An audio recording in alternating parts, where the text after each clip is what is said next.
தூத்துக்குடி துறைமுக கடற்கரையை ரூபாய் 8 கோடி செலவில் மெரினா கடற்கரை போல் மேம்படுத்தப்படும் என மேயர் ஜெகன் பெரியசாமி தெரிவித்தார்.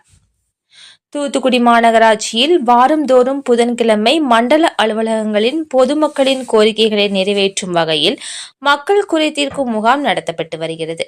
அதன்படி கிழக்கு மண்டல அலுவலகத்தில் 4வது முறையாக குறைதீர்க்கும் முகாம் நடைபெற்றது. முகாமிற்கு உதவி ஆணையர் ஸ்வர்ணலதா தலைமை வகித்தார்.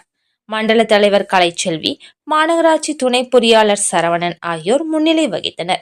மாநகராட்சி மேயர் ஜெகன் பெரியசாமி முகாமை தொடங்கி வைத்து பொதுமக்களிடம் கோரிக்கை மனுக்களை பெற்றார். பின்னர் பேசிய அவர், இந்த மண்டலத்தில் ஏற்கனவே நடைபெற்ற 3 கூட்டத்தில் 173 மனுக்கள் பெறப்பட்டது. அதில் 165 மனுக்களுக்கு தீர்வு காணப்பட்டுள்ளது. 4 மனுக்கள் நிலுவையில் உள்ளன. பெறப்பட்ட மனுக்களின் பட்டா, பெயர் மாற்றம், பிறப்பு சான்றிதழ், பெயர் பிழைகள் உடனடியாக சரி செய்து ஆணை வழங்கியுள்ளோம். இந்த பகுதியில் 4, 5 அடி உள்ளிட்ட சாலைகள் முன்னுரிமை அடிப்படையில் போடப்பட்டுள்ளது. அனைத்து பகுதி சாலைகளையும் சீரமைக்க ஆணை வழங்கப்பட்டுள்ளது.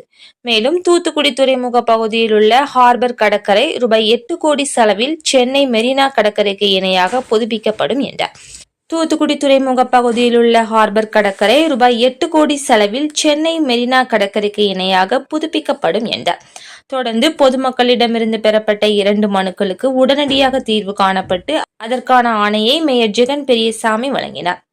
நிகழ்ச்சியில் நகர அமைப்பு திட்ட செயற்பொறியாளர் ரங்கநாதன், சுகாதார ஆய்வாளர்கள் ராஜசேகர், இளநிலை பொறியாளர்கள் செல்வம், பாண்டி, மாநகராட்சி சுகாதார குழு தலைவர் சுரேஷ்குமார், கவுன்சிலர்கள் பேபி, ஏஞ்சலின், ஜான்சிராணி, எடிண்டா, மகேஸ்வரி, தனலட்சுமி, அந்தோணி பிரகாஷ், மார்ஸ்லின், வட்ட செயலாளர்கள் கதிரேசன், பொன்ராஜ், போல்பேட்டை பகுதி திமுக பிரதிநிதி ஜாஸ்பர், மேயரின் நேர்முக உதவியாளர் ரமேஷ் உள்ளிட்ட பலர் கலந்து கொண்டனர்.